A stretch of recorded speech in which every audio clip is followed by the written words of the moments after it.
Assalamualaikum warahmatullahi wabarakatuh. Alhamdulillah wa syukurillah la haula wala quwata illa billah. Selamat pagi kepada seluruh siswa yang sedang mengikuti pembelajaran jarak jauh dengan mode daring. Semoga kita senantiasa tetap diberi kesehatan.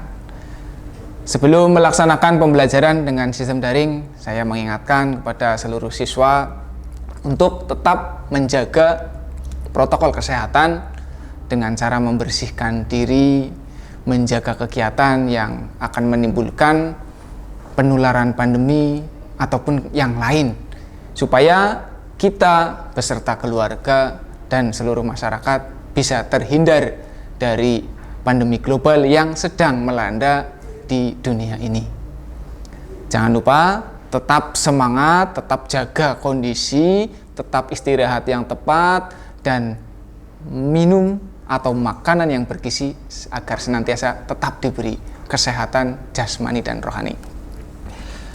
Dalam pembelajaran yang telah lalu, seluruh siswa sudah mendapatkan materi awal terkait bab yang pertama, yaitu iman kepada hari akhir. Di mana di bab yang telah lalu itu, atau di pelajaran yang telah lalu, seluruh siswa sudah mendapatkan pengertian, dalil-dalil, ataupun alam gaib yang berhubungan dengan hari akhir. Untuk pertemuan kali ini saya akan melanjutkan masih tentang hari akhir, tetapi kita akan membahas tentang tanda-tanda dari kiamat. Sebelum masuk ke tanda-tanda kiamat, akan terlebih dahulu saya sampaikan bahwa umat Islam secara eksplisit disampaikan oleh Kanjeng Nabi sesuai dengan sabda Imam Ahmad, Al-Bazar, dan At-Tabrani dari Abu Hudzaifah Al-Yamani, bahwa kita hidup itu dibagi menjadi 5 fase.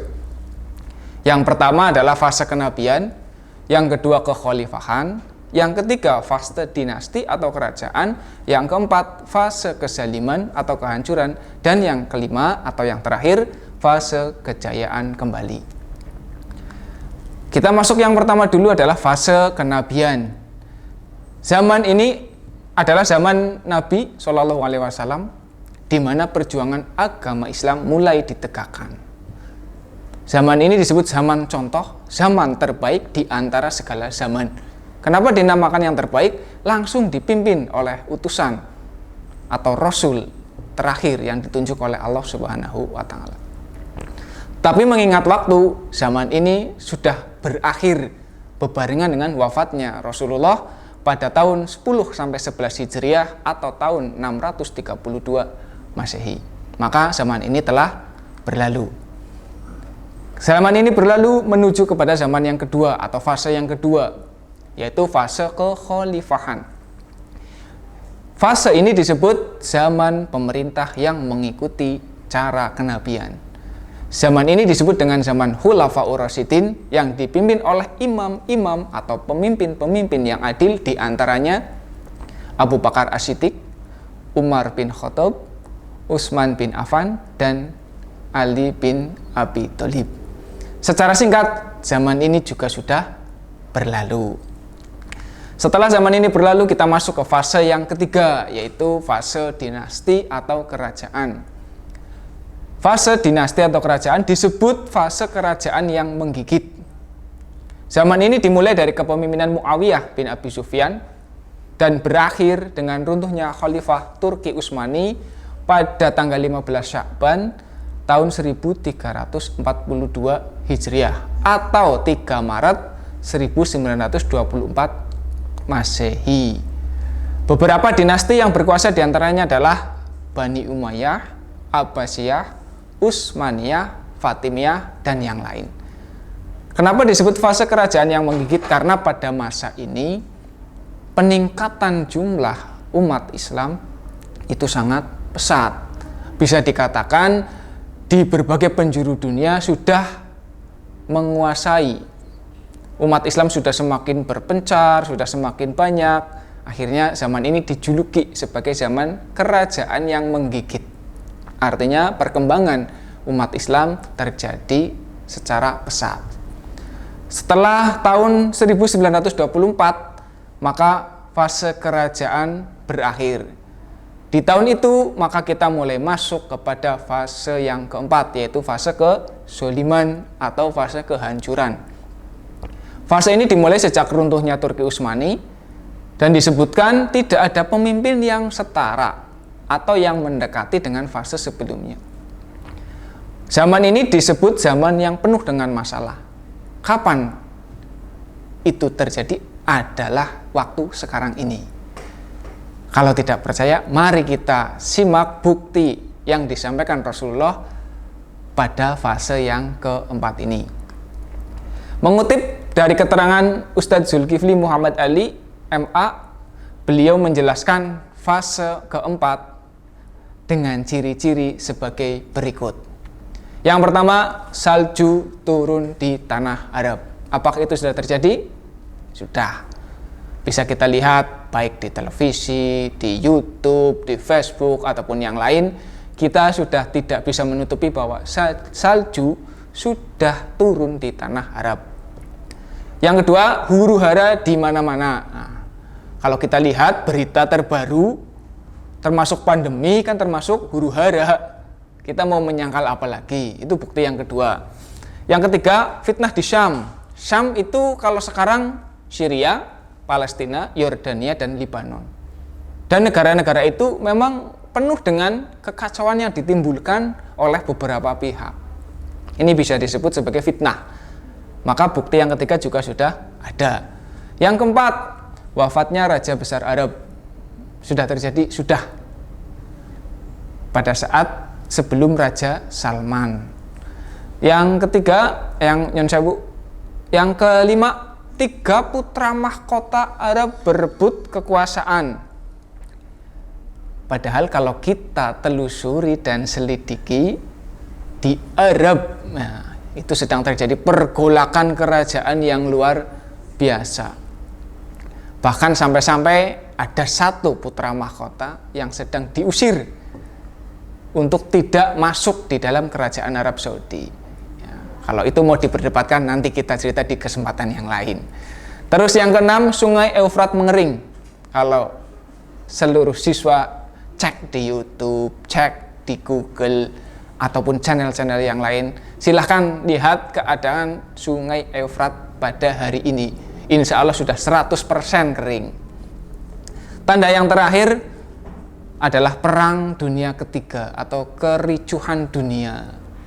Dari ke-7 tanda-tanda fase keempat, hanya 1 yang belum terjadi, yaitu Perang Dunia Ketiga. Tapi kalau kita cermati, mulai tahun 2007, dengan dibombardirnya Palestina oleh Israel yang didukung dengan Amerika, itu sedang menyalakan api Perang Dunia Ketiga. Hanya saja mungkin kita masih menganggap itu sebagai kondisi yang biasa. Itu adalah ciri-ciri fase ke-4. Nah, yang menarik, kita sudah masuk ini kepada tanda-tanda besar kiamat.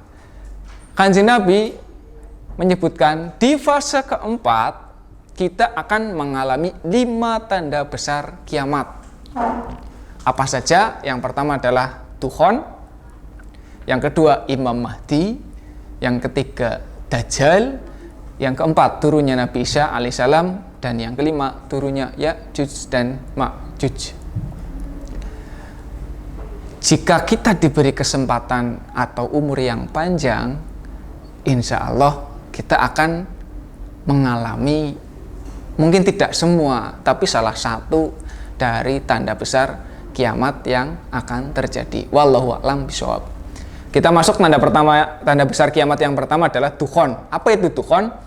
Di dalam Quran surat Ad-Dukhan ayat 10-11 itu disebutkan, di Quran surat Al-Hadid dan Al-Mulk ayat 16-18 juga disebutkan, dari hadis riwayat Imam Muslim nomor 2947 juga sudah disebutkan, dan juga dari para ilmuwan dunia yang notabene mereka bukan orang Islam juga sudah menyebutkan akan turunnya Dukhon.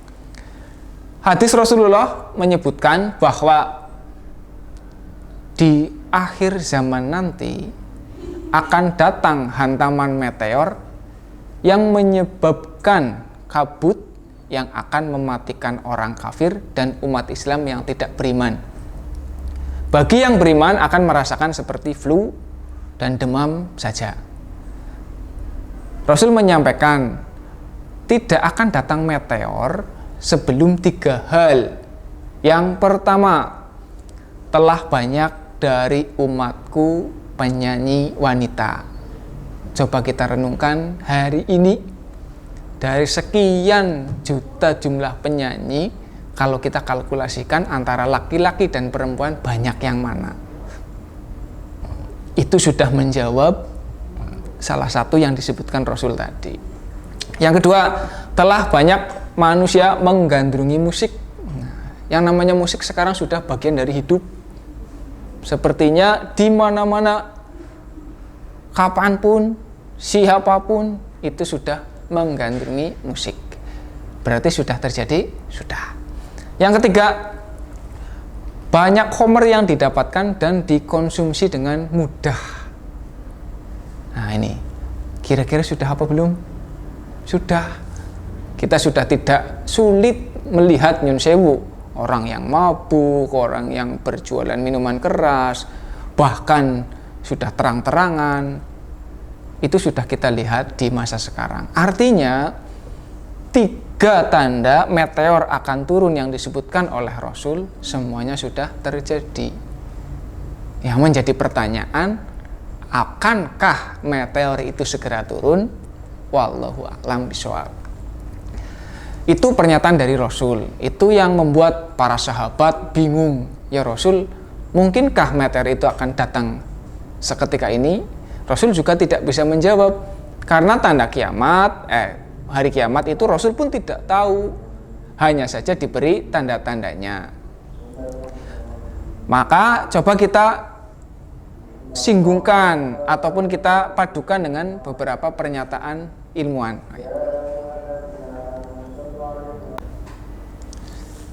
Selain kita menyimak dari perkataan atau sabda dari Rasul terkait tentang dukhon, mari kita bandingkan atau kita cari referensi terkait dengan ilmu sains atau ilmu yang bukan berasal dari Rasul.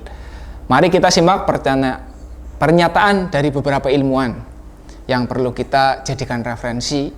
Yang pertama adalah Steve Jones. Steve Jones menyatakan pernyataan atau kalimat yang sangat kontroversi. Beliau mengatakan, di masa yang akan datang kita akan kembali ke zaman batu. Albert Einstein pernah didesak 2000 wartawan bahwa mengatakan perang dunia ketiga akan berlangsung tanpa teknologi. Dari kedua pernyataan itu timbul pertanyaan, loh kok bisa begitu? Mereka ilmuwan, mereka saintis, menyatakan pernyataan tidak mungkin tanpa dasar. Akhirnya kita terjebak dalam situasi, apakah fenomena yang terjadi di masa yang akan datang? Itu menjadi pertanyaan besar bagi kita. Ternyata baru-baru ini ada satu lagi ilmuwan dari NASA yang menyatakan sebuah persepsi yang menjawab pernyataan 2 ilmuwan sebelumnya, yaitu Michael Penn. Pakar astronomi Amerika ini menjelaskan bahwa mulai tahun 2013 bumi akan berada pada arus sungai meteor. Berarti sudah 7 tahun berlalu bumi kita berada di arus sungai meteor. Buktinya meteor pertama jatuh pada 15 Februari tahun 2013 di Siberia, Rusia, seberat 70.000 ton di danau es, memakan 1.200 korban dan 30.000 bangunan hancur.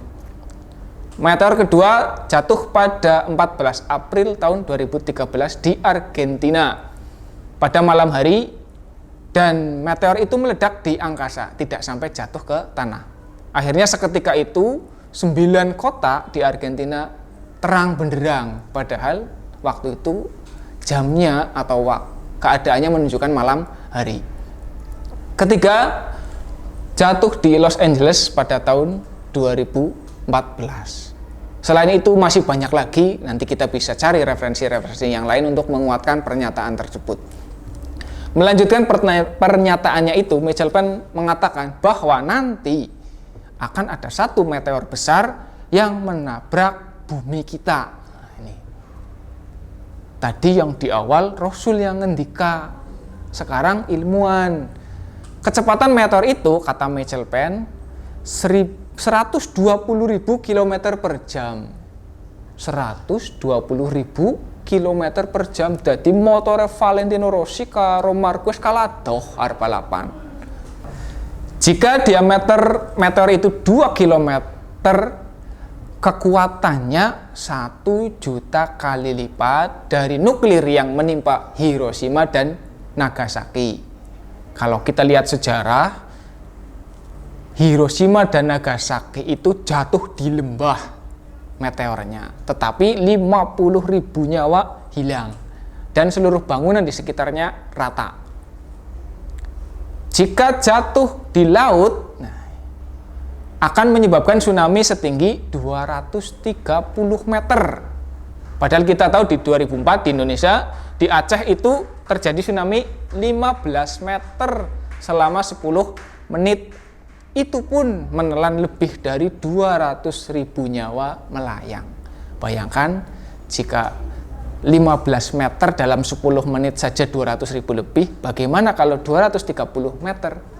Wallahu a'lam. Jika jatuh di kutub es, maka semua es di belahan dunia akan meleleh. Lelehan dari es tersebut akan menyebabkan kenaikan air laut setinggi 7 meter. Otomatis kota yang kurang dari 7 meter di atas air laut tenggelam. Kurang lebih 20% pulau di dunia tenggelam. Masih keterangan dari Michael Penn, jika jatuh di darat, nah ini yang paling sesuai dengan hadis Rasul tadi, akan terjadi ledakan super dahsyat, di mana jarak 100 sampai 200 km semuanya menjadi karbon. Ya, semuanya menjadi karbon. Partikel ledakan ini akan membungkus bumi selama 40 hari 40 malam. Inilah yang menyebabkan dukhon. Wallahu a'lam. Tadi keterangan dari Rasul, sekarang dipertegas oleh ilmuwan yang notabene mereka bukan orang Islam. Nah, di dalam ini orang kafir akan banyak yang meninggal. Orang beriman akan mengalami seperti flu dan demam seperti biasa. Kenapa? Karena menurut Rasul itu yang melindungi diri itu adalah iman tersebut. Lebih lanjut, Michael Penn menerangkan bahwa meteor yang menabrak bumi ini mengandung siderat. Siderat akan bertabrakan dengan atmosfer bumi dengan kandungan zat besi yang sangat tinggi, bukan zat besi, kandungan besi yang sangat tinggi atau logam, menyebabkan gaya magnet yang sangat kuat, yang akhirnya menginduksi seluruh besi dan logam yang ada di bumi, tanpa kecuali. Dengan terinduksinya seluruh logam yang ada di bumi, itu yang menyebabkan seluruh teknologi mati. Ini menjadi jawaban bahwa Steve Jobs mengatakan kita kembali ke zaman batu. Artinya tanpa menggunakan teknologi. Albert Einstein menyatakan perang dunia ketiga tanpa menggunakan teknologi. Ini dijelaskan oleh ilmuwan yang satu lagi. Artinya dari beberapa keterangan tersebut bisa kita ambil kesimpulan secara singkat bahwa itulah yang disebut dengan dukhon. Wallahu a'lam bishawab. Setelah dukhon nanti akan muncul Imam Mahdi sebagai tanda besar kiamat yang kedua. Kalau kita cari referensi yang lain mungkin sudah dapat bocoran. Sebenarnya Imam Mahdi itu sudah ada, hanya tinggal pengukuhannya saja yang belum. Karena Al-Mahdi itu bukan mencalonkan diri, bukan pemilu, bukan gontok-gontokan, tapi dibaiat nanti. Nah, ini yang sedang menjadi rahasia dan fenomena yang sedang ditelusuri oleh berbagai ulama, kiai dan sebagainya. Setelah Dukhon, Imam Mahdi muncul, maka akan turun tanda kiamat besar yang ketiga, yaitu turunnya Dajjal. Dajjal secara keterangan dia akan memasuki kota seluruh dunia kecuali dua, yaitu Mekah dan Madinah. Karena Mekah dan Madinah secara riwayat itu dijaga langsung oleh malaikat, di mana para malaikat tidak akan rela jika dua kota suci itu dimasuki oleh Dajjal. Dia akan mengaku sebagai Tuhan dan kebanyakan wanita adalah pengikutnya. Akan banyak super sihir hebat, sihir yang super hebat yang akan dikeluarkan oleh Dajjal. Dia akan mengeluarkan jurus-jurus jitunya untuk mengelabui manusia supaya ikut menyembahnya. Dalam keterangan, jarak antara Dukhon dengan Dajjal paling lama 3 tahun. Dajjal akan turun selama 40 hari di bumi, tetapi hitungan 40 hari tidak seperti hitungan kalkulasi biasa. 40 hari yang disampaikan oleh Rasul sesuai dengan hadis Bukhari Muslim, bahwa 1 hari pertama itu dihitung 1 tahun, 1 hari kedua dihitung 1 bulan, 1 hari ketiga dihitung 1 minggu, dan 37 hari sisanya sama dengan hari biasa. Artinya Dajjal akan ada di bumi selama 1 tahun, 2 bulan, 2 minggu. Tidak sebentar ternyata. Ini yang akan menjadi ujian sesungguhnya bagi kita. Dia akan turun setelah paceklik 3 tahun berturut-turut dengan ciri-ciri. 1. Air mata Zagar tidak mengalir di Yordania. Kita cek sekarang, boleh buka YouTube, boleh buka Google, cek air mata Zagar. Insya Allah sudah tidak ada airnya. 2. Pohon kurma di Baisan habis. Cek lagi silahkan. Pohonnya masih ada, tinggal batang, tinggal ranting yang kering. Sudah tidak berbuah. Justru penghasil kurma terbaik saat ini berada di Thailand. Yang ketiga, Danau Tiberias menyusut airnya. Kalau dilihat baik itu vlog dari pengunjung, dari data YouTube, dari data Facebook, ataupun yang lain, kalau kita cek Danau Tiberias itu memang masih ada airnya. Tetapi dataran atau dangkalan-dangkalan yang berada di bawah Danau Tiberias itu sudah mulai kelihatan. Artinya airnya sudah sangat sedikit. Hanya saja kita mungkin masih terlena, masih leha-leha. Itu yang menjadi kekhawatiran kita semua. Karena apa? Allah sudah menampakkan beberapa ciri-ciri yang sangat jelas, tapi kita sepertinya masih tenang-tenang saja begitu. Nah, kemarin ada berita heboh yang menggemparkan seluruh saintis ataupun ilmuwan, bahwa BMKG dunia mengatakan tahun 2020, berarti sekarang sampai 2022 diprediksi akan mengalami masa paceklik yang mengenaskan. Nah, coba kita telaah, kita runtut, kita kembalikan. Jika ini benar, mudah-mudahan salah. 2020 sampai 2022 kok terjadi paceklik? Apakah tidak sama dengan ciri-ciri munculnya Dajjal? Tidakkah sama dengan ciri-ciri setelah munculnya atau turunnya Dukhon? Wallahu a'lam. Mudah-mudahan ini salah. Maka kalau kita menganalisis, memperhatikan, memaknai itu, dan dilihat dengan kondisi sekarang, sepertinya memang umur kita, memang bumi ini, dunia ini memang sudah tidak lama lagi. Wallahu a'lam. Sekali lagi, wallahu a'lam bishawab. Itu hanya tanda-tanda dan analisis manusia. Bisa saja keliru. Tanda yang keempat adalah turunnya Nabi Isa alaihissalam. Kenapa Nabi Isa di banyak riwayat itu dinyatakan turun? Karena bagi umat Islam, Nabi Isa itu tidak pernah meninggal dan tidak pernah disalib. Jadi pada saat mau penyaliban dilaksanakan oleh orang Romawi, Allah menurunkan malaikat Jibril untuk menyelamatkan Nabi Isa alaihissalam dan menyerupakan salah satu hawariyun atau pengikutnya yang tidak setia untuk diserupakan dengan Nabi Isa. Tapi cerita itu memang ada beberapa versi. Tapi intinya Nabi Isa tidak meninggal dan tidak disalib. Itu poinnya. Di akhir zaman Nabi Isa akan diturunkan untuk memberikan kebenaran. Nah, kalau bagi orang non-muslim, khususnya orang yang dulunya agamanya Nasrani, itu mengatakan Nabi Isa adalah juru selamat. Bagi kita sebenarnya juga juru selamat, tapi juru selamatnya bukan mau menyelamatkan nyun sewu umat-umat yang keliru, tapi untuk membenarkan ajaran Kanjeng Nabi, itu maksudnya. Karena apa? Karena Dajjal itu kita tidak usah bercita-cita membunuh Dajjal, tidak usah. Dia akan hidup selama 40 hari, hitungan 1 tahun, 2 bulan, 2 minggu.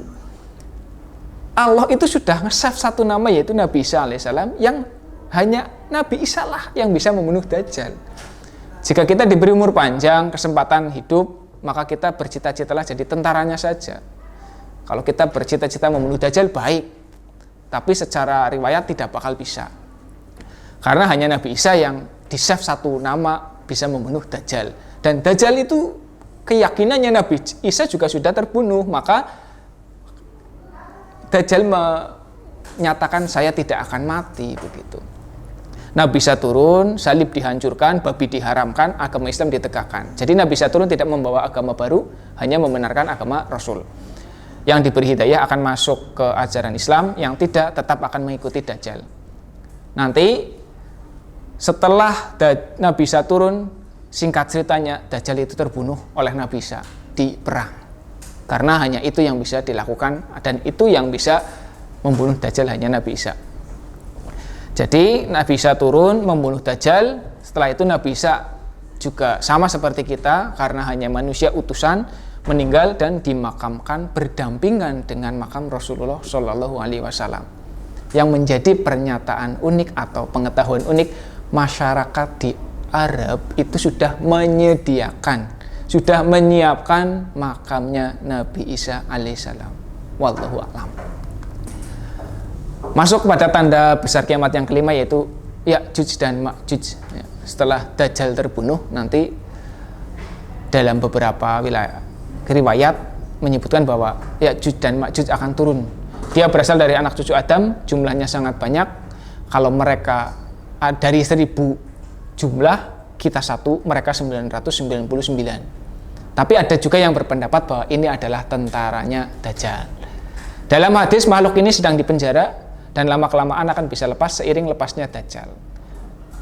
Dalam fenomena sekarang sudah ditemukan penjara dari makhluk tersebut yang disinyalir itu adalah tembok Zulkarnain yang terletak di Georgia. Wallahu a'lam. Ini hanya penelitian manusia. Tapi kalau kita dijadikan referensi untuk kehidupan yang lebih baik dan meningkatkan keimanan, tidak ada salahnya. Setelah fase kelima selesai, Ya'juj dan Ma'juj juga terbunuh, nanti kita akan masuk kepada fase yang terakhir, yaitu fase kelima atau fase kejayaan kembali. Apa itu fase kejayaan kembali? Umat Islam menguasai dunia. Fase ini kembali kepada zaman kenabian, tetapi dalam suatu riwayat fase ini tidak terjadi lama, hanya kurang lebih 7-9 tahun. Setelah umat Islam membunuh Dajjal dan sebagainya, umat Islam akan dipimpin oleh Imam Mahdi selama 7 tahun dan dilanjutkan oleh Al-Qahtani sekitar 2 tahun. Setelah itu Allah akan mematikan kita semua, khususnya umat Islam yang beriman. Dalam fase ini juga akan muncul 5 sisa tanda besar kiamat. Yang pertama adalah angin dingin yang bertiup dari arah timur. Ini yang akan membunuh umat Islam yang beriman, karena dengan tertiupnya angin itu menyentuh kulit umat Islam yang beriman, seketika umat Islam itu meninggal. Jadi tidak ada peperangan, sudah nyaman. Fase kelima sudah nyaman. Muslim non-muslim berdampingan, saling memberi makanan, saling membantu dan sebagainya. Terus yang ketujuh, muncul dabah atau binatang melata yang bisa berbicara jelas dengan manusia. Ini yang akan menghasut umat manusia untuk ingkar kembali. Yang kedelapan, matahari terbit dari arah barat. Nah, ini matahari terbit dari arah barat, seketika itu pintu tobat ditutup. Karena pada saat manusia melihat matahari terbit dari arah barat, seluruh manusia akan bertobat, akan menyembah kepada Allah. Tetapi waktunya sudah game over, alias sudah ditutup pintu tobatnya. Karena dua batasan pintu tobat adalah: satu, nafas belum sampai ke tenggorokan; dua, matahari terbit dari arah barat. Maka kita jangan bosan kalau melakukan kesalahan, melakukan dosa, segera tobat. Selagi kita masih diberi nikmat sehat, nikmat bernafas. Karena kalau nafas kita sudah di tenggorokan, malaikat Israel sudah mencabut nyawa kita, sudah tidak bisa apa-apa. Kecuali pada saat nyawa masih berjalan dari ujung kaki, kita masih bisa tobat, insya Allah diterima. Tetapi perlu diingat, sakaratul maut seperti yang Rasul sampaikan adalah sakitnya melebihi di pedang 1000. Artinya pada saat sakaratul maut, kalimat yang keluar dari mulut kita, apa yang tergambar di pikiran kita, itu alam bawah sadar yang bekerja. Agar alam bawah sadar kita selalu mengucapkan kalimat-kalimat yang baik, jangan lupa ucapan kita, sikap kita, pergunakan yang baik. Karena nanti sakaratul maut, alam bawah sadar kita bekerja, apa yang kita ucapkan, apa yang biasa kita lakukan. Kita ahli dzikir, insya Allah yang keluar kalimat dzikir. Kita berbicara yang jelek, insya Allah yang keluar juga kalimat jelek. Maka kita ikhtiar untuk menjadi yang terbaik. Jangan sampai nunggu nafas di tenggorokan, jangan sampai melihat matahari terbit dari arah barat. Selanjutnya tanda yang ke-9 adalah gempa menyeluruh. Nah ini, jadi nanti setelah matahari terbit dari barat, kita akan mengalami guncangan-guncangan yang luar biasa di berbagai penjuru dunia, yang akhirnya hampir seluruh daratan yang ada di bumi ini tenggelam. Yang tersisa menurut satu riwayat hanya Jazirah Arab. Nah, jadi nanti di fase mendekati akhir, setelah gempa di sana sini, yang tersisa itu hanya Jazirah Arab. Nah, di Jazirah Arab itulah terakhir terjadi kehidupan. Orang-orang semuanya berkumpul di situ. Muncullah tanda kiamat yang terakhir, yaitu api raksasa yang datang dari perut bumi Yaman. Ini yang akan menyelesaikan seluruh prosesi kehidupan di bumi. Maka bisa kita simpulkan bahwa tanda besar kiamat itu ada 10. Yang pertama Dukhon, yang kedua Imam Mahdi, yang ketiga turunnya Dajjal, yang keempat Nabi Isa, yang kelima Ya'juj dan Ma'juj, yang keenam angin dingin yang bertiup dari arah timur, yang ketujuh munculnya Dabah, yang kedelapan matahari terbit dari arah barat, yang kesembilan gempa menyeluruh, yang kesepuluh api raksasa dari perut bumi Yaman. Mudah-mudahan dengan sedikit pengetahuan yang disampaikan terkait materi iman pada hari akhir, tanda-tanda besar kiamat, kita senantiasa menjadi insan yang lebih beriman. Karena kalau kita melihat fenomena yang tadi kita bahas bersama, itu menunjukkan bahwa keadaan sekarang sudah menunjukkan yang seperti itu. Mudah-mudahan dengan materi ini kita dikuatkan imannya, diteguhkan hatinya, menjadi manusia yang lebih baik dari sebelumnya. Dan hikmah dari pelajaran ini adalah kita selalu mengingat bahwa seluruh kekuatan, seluruh kekuasaan, seluruh segala sesuatu yang ada di jagat raya ini hanya milik Allah Subhanahu wa Ta'ala. Mudah-mudahan kita selalu dilindungi dan diberi jalan yang sesuai dengan aturannya Allah dan Rasul. Semoga kita termasuk golongan orang-orang yang beriman. Itulah materi yang bisa saya sampaikan pada pagi hari ini. Semoga seluruh siswa beserta keluarganya dan masyarakat di sekitarnya tetap menjaga protokol kesehatan, tetap diberi kesehatan, tetap menjaga kondisi agar terbebas dari pandemi global. Mudah-mudahan kita secepatnya kembali ke keadaan normal agar bisa melaksanakan pembelajaran tatap muka seperti biasa. Demikian yang bisa saya sampaikan. Sekali lagi mudah-mudahan kita selalu dilindungi di jalan Allah Subhanahu wa Ta'ala. Assalamualaikum warahmatullahi wabarakatuh.